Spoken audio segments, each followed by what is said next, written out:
চৰ্চা লাভ কৰিছে সৰ্বত্ৰে দুখন ৰাজনৈতিক পোষ্টাৰ মোৰ পিছফালে আপোনালোকে দেখিছে পঞ্চায়ত প্ৰতিনিধি সন্মিলনলৈ আদৰিছো দুখন পোষ্টাৰ লগোৱা আছে জিএছ ৰোডত এয়া খ্ৰীষ্টান বস্তিৰ দৃশ্যাংশ আৰু এই দুখন ফটোত দুজন বিশেষ ব্যক্তিক দেখা পোৱা গৈছে এজন হৈছে কেশৱ মহন্ত আনজন হৈছে অতুল বৰা আৰু এই দুখন পোষ্টাৰ দেখাৰ পাছত এতিয়া সকলোৰে মনত প্ৰশ্ন হৈছে যে হাতী কলৈ গ'ল অগপত পদুম ফুলিল নেকি যেটো বহুত দিন আগৰ পৰা চৰ্চা হৈ আছে যে অগপত দলটো এতিয়া প্ৰায় এক প্ৰকাৰ বিজেপিৰ মতেই চলে বিজেপিৰ অন্যতা টিম হিচাপে অসম গণ পৰিষদ দলটো পৰিণত হৈছে বুলি একাংশ এজিপিৰ তৃণমূল কংগ্ৰেছৰ তেওঁলোকৰ কৰ্মীয়ে তেওঁলোকে অভিযোগ আনিছে যে তৃণমূল পৰ্যায়ৰ যিসকল কৰ্মী আছে তেওঁলোকৰ মনত খুব আছে যে অতুল বৰা আৰু কেশৱ মহন্তই বিজেপিৰ হাতত ধৰি এই এজিপি দলটো নিজৰ কাৰণে চলাই গৈছে এনেকুৱা ধৰণৰ অভিযোগ আছিল আৰু সেই অভিযোগৰ মাজতেই 29 তাৰিখে এতিয়া এনডিএৰ পঞ্চায়ত প্ৰতিনিধি সন্মিলনখন আমাৰ খানাপাৰাত অনুষ্ঠিত হ'ব আৰু তাত আহি উপস্থিত হ'ব অমিত শাহ কেন্দ্ৰীয় গৃহমন্ত্ৰী আহিব কিন্তু কেন্দ্ৰীয় গৃহমন্ত্ৰীক আদৰিবলৈ যি দুখন পোষ্টাৰ দিয়া হৈছে তাত কেশৱ মহন্ত ডাঙৰীয়া আৰু অতুল বৰা ডাঙৰীয়াৰ যি দলৰ যি নিজৰ প্ৰতীক আছে যেটো হাতী 1985 চনত অসম গণ পৰিষদ দলটো গঠন হোৱাৰ পাছৰ পৰা সেই দলটোক হাতী পাৰ্টি হিচাপে সকলোৱে জানে কিন্তু অতি ৰহস্যজনকভাৱে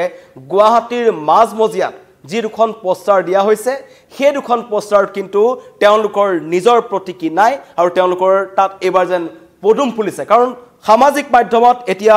একাংশই লিখিছে মই এমু লাইভটোতে বহুতে লিখিছে যে খুলাখুলিকৈ কৈ দিলে হল আৰু এনেকুৱা ধৰণৰ কেতিয়াবা তেওঁলোকৰ নিজৰ প্ৰতিক্ৰিয়া আঁতৰাই দিয়া কেতিয়াবা তেওঁলোকৰ এজিপি দলৰ সাধাৰণ যিসকল তেওঁলোকৰ সদস্য আছে তেওঁলোকৰ কথা গুৰুত্ব নিদিয়া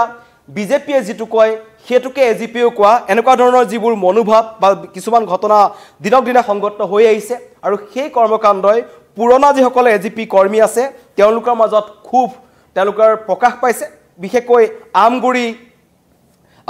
কলিয়াবৰ এই অঞ্চলসমূহত যিবোৰ এজিপিৰ এটা সময় দুৰ্গ আছিল ক'ব লাগিব তিয়ক এটা সমষ্টি আছে এই সমষ্টিসমূহত তৃণমূল যিসকল এজিপিৰ কৰ্মী আছে যিসকলে এজিপিৰ কাৰণে দিন নিশা একাকাৰ কৰি তেওঁলোকে কৰি আছিল সেই সকলৰ মনত প্ৰশ্ন হৈছে যে ইমান কিয় বিজেপিৰ হাতত ধৰি বা বিজেপিৰ কথা মতে চলিবলৈ আৰম্ভ কৰিছে এই দলটো কাৰণ নিৰ্বাচনৰ সময়তো টিকট কেন্দ্ৰিক সংঘাত আছে সত্যব্ৰত কলিতাৰ পৰা আৰম্ভ কৰি কেইবাজনো জ্যেষ্ঠ এজিপিৰ নেতাই মুকলিমূৰীয়াকৈ বিজেপিৰ বিৰুদ্ধে তেওঁলোকে বিদ্ৰোহ ঘোষণা কৰিছে কিন্তু তাৰ পাছতো অতুল বৰা আৰু কেশৱ মহন্তই কিন্তু বিজেপিৰ সৈতে আছে আৰু তেওঁলোকেই একমাত্ৰ এই এজিপি দলটোক বিজেপিৰ সৈতে নিজৰ স্বাৰ্থ তেওঁলোকে মিত্ৰতা কৰি আছে বুলি একাংশ অভিযোগ আনিছে আৰু কৈছে কাৰণ আমি বিটিআৰ নিৰ্বাচনৰ যেটো হ'বলৈ আহি আছে সেই সময়তো আমি দেখিছো যে মুখ্যমন্ত্ৰীয়ে মুকলিকৈ এজিপিক কৈছিল এজিপিয়ে জিকিবলৈহে প্ৰাৰ্থিত্ব দিয়ক কিন্তু ভোট ভাঙিবলৈ আপোনালোকে প্ৰাৰ্থিত্ব নিদিব এনেকুৱা ধৰণৰ মন্তব্য কৰাৰ পাছতে অতি ৰহস্যজনকভাৱে অতুল বৰাই মন্তব্য কৰিলে যে আমি বাছি কেইটামান সমষ্টিতহে এজিপিৰ প্ৰাৰ্থী দিম এয়া মন্তব্য মুখ্যমন্ত্ৰীৰ পাছত অতুল বৰাৰ কিন্তু আজি গুৱাহাটীৰ খ্ৰীষ্টান বস্তিত লাগি থকা এই দুখন পোষ্টাৰে পুনৰবাৰ সকলোৰে মনত এই প্ৰশ্নটো উদ্দেশ কৰিছে যে পঞ্চায়ত প্ৰতিনিধি সন্মিলনলৈ আদৰিছো আৰু এই গোটেই পোষ্টাৰখনত কতো কিন্তু এজিপিৰ কোনো ধৰণৰ তেওঁলোকৰ প্ৰতীকী চিহ্ন বা তেওঁলোকৰ যেনেকুৱা ধৰণৰ থাকিব লাগে কোনো ধৰণৰ ইয়াত নাই আৰু ইয়াত কেশৱ মহন্ত আৰু অতুল বৰাক সংলগ্ন কৰা হৈছে এয়া জানি বুজি কৰা হৈছে নে ভুলবশত হৈ গৈছে সেয়া এতিয়ালৈকে এজিপিৰ ফালৰ পৰা কোনো ধৰণৰ প্ৰতিক্ৰিয়া প্ৰকাশ কৰা হোৱা নাই বিজেপিৰ ফালৰ পৰা কোনো ধৰণৰ প্ৰতিক্ৰিয়া প্ৰকাশ কৰা হোৱা নাই কিন্তু সাধাৰণ মানুহে এইটো কথা কৈছে যে অতুল বৰা আৰু কেশৱ মহন্তই জানি বুজি তেওঁলোক গেৰুৱা হ'বলৈ চেষ্টা কৰিছে কেৱল তেওঁলোকৰ নিজৰ মন্ত্ৰিত্বৰ কাৰণে কেৱল ৰাজনৈতিক তেওঁলোকৰ যেটো কেৰিয়াৰ আছে হেতু বচাই ৰাখিবৰ কাৰণে অতুল বৰা আৰু কেশৱ মহন্তই বিজেপিয়ে যেনেকৈ বিচাৰে তেনেকৈ তেওঁলোকে কৰিব বিচাৰিছে বুলি অভিযোগ উত্থাপন কৰিছে কিন্তু তাৰ মাজতেই এই ঘটনাই কিন্তু সকলোকে হাঁহিৰ খুৰাকো যোগাইছে বহুতে হাঁহিছে এজিপি দলটোক কৈছে জাতীয়তাবাদৰ নামত বা এই অসম আন্দোলনৰ যি শেষ পৰিণতিত এই যি দলটো গঠন হৈছিল আৰু জাতীয়তাবাদৰ ৰক্ষাৰ স্বাৰ্থত তেওঁলোক গঠন হৈছিল কিন্তু এতিয়া তেওঁলোকে ইমানেই গেৰুৱা হ'ল যে তেওঁলোকে নিজৰ প্ৰতীকটো লগাবলৈ পাহৰি গৈছে তাক লৈ একাংশই খুব প্ৰকাশ কৰিছে কৈছে দল খলাব লাগে কিন্তু এনেকে নহয় পৰিস্থিতি চাই বা এনেকুৱা ধৰণৰ ইয়াত যদি বিজেপিৰ যেটো পদুম লাগি আছে তাৰ কাষত যদি অগপৰ যোনটো প্ৰতিক্ৰিয়া আছে হাতী থাকিলেহেঁতেন তেতিয়া কথাটো বেলেগ আছিল কিন্তু এতিয়া সম্পূৰ্ণকৈ এজিপি এই দুজন মন্ত্ৰী আমাৰ অসম চৰকাৰৰ দুজন মন্ত্ৰী জ্যেষ্ঠ মন্ত্ৰী আচলতে কেশৱ মহন্ত আৰু অতুল বৰা এই দুজনে এতিয়া এই সন্দৰ্ভত কি প্ৰতিক্ৰিয়া প্ৰকাশ কৰে ভুলবশতে এই পোষ্টাৰ লাগি গৈছে নে জানি বুজিয়ে লগোৱা হৈছে নে এনডিএ যেহেতু পঞ্চায়ত প্ৰতিনিধিৰ সভাখন আছে য'ত এজিপিৰো বহু সংখ্যক পঞ্চায়ত প্ৰতিনিধিয়ে অংশগ্ৰহণ কৰিব তেওঁলোকে কি প্ৰতিক্ৰিয়া লৈ আহিব তেওঁলোকে নিজৰ প্ৰতিক্ৰিয়া হেৰুৱাইছে নেকি নিৰ্বাচনৰ আগে আগে এইটো এটা ডাঙৰ প্ৰশ্ন সকলোৰে মনত কাৰণ খুব আছে সকলোৰে তৃণমূল যিসকল এজিপি কৰ্মীসকল আছে কাৰণ আমি দেখিছিলোঁ নলবাৰীত যি ধৰণৰ ঘটনা সংঘটিত হ'ল আৰু তাৰ পাছৰ পৰ্যায়ত যেনেকুৱা ধৰণৰ খুব দেখা পোৱা গৈছে এজিপিৰ অসম গণ পৰিষদৰ সাধাৰণ সদস্যসকলৰ মাজত বহুতে কৈছে যে কেৱল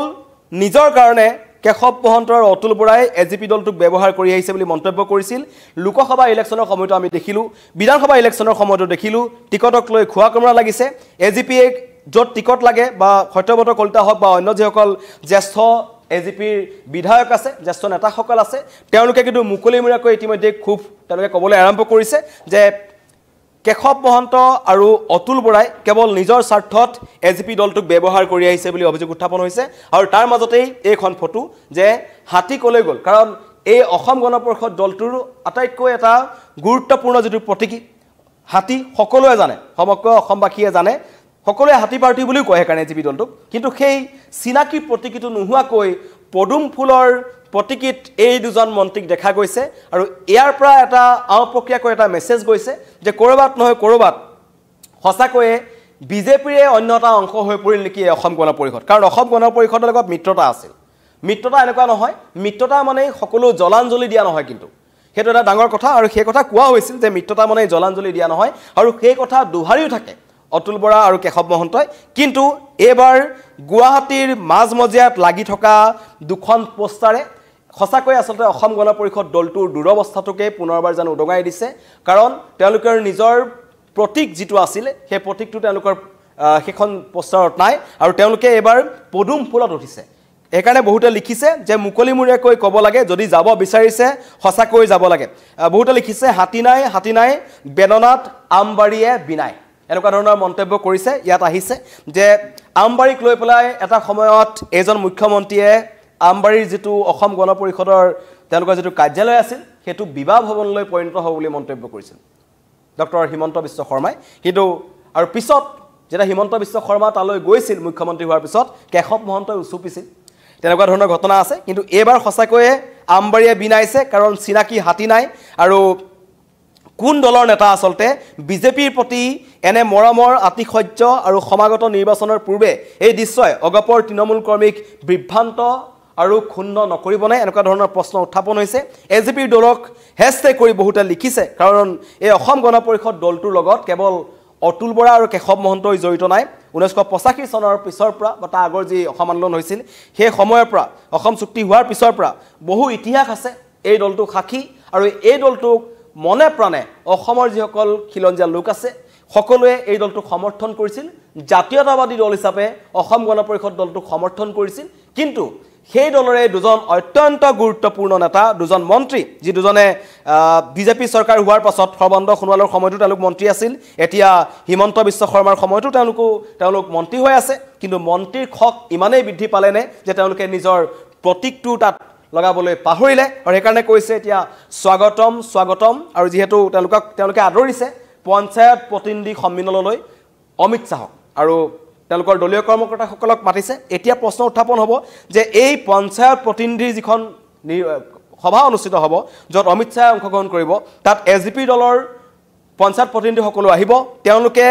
কোনটো প্ৰতীকীক লৈ পেলাই আহিব কাৰণ তেওঁলোকৰ জ্যেষ্ঠ নেতাসকলে নিজৰ প্ৰতীকী এৰি দিলে এতিয়া হাতী নাই কাৰণে আমবাৰীয়ে বিনাই আৰু এইকাৰণে প্ৰশ্ন উত্থাপন হৈছে যে হাতী কলৈ গ'ল অগপত ফুলিল পদুম ধন্যবাদ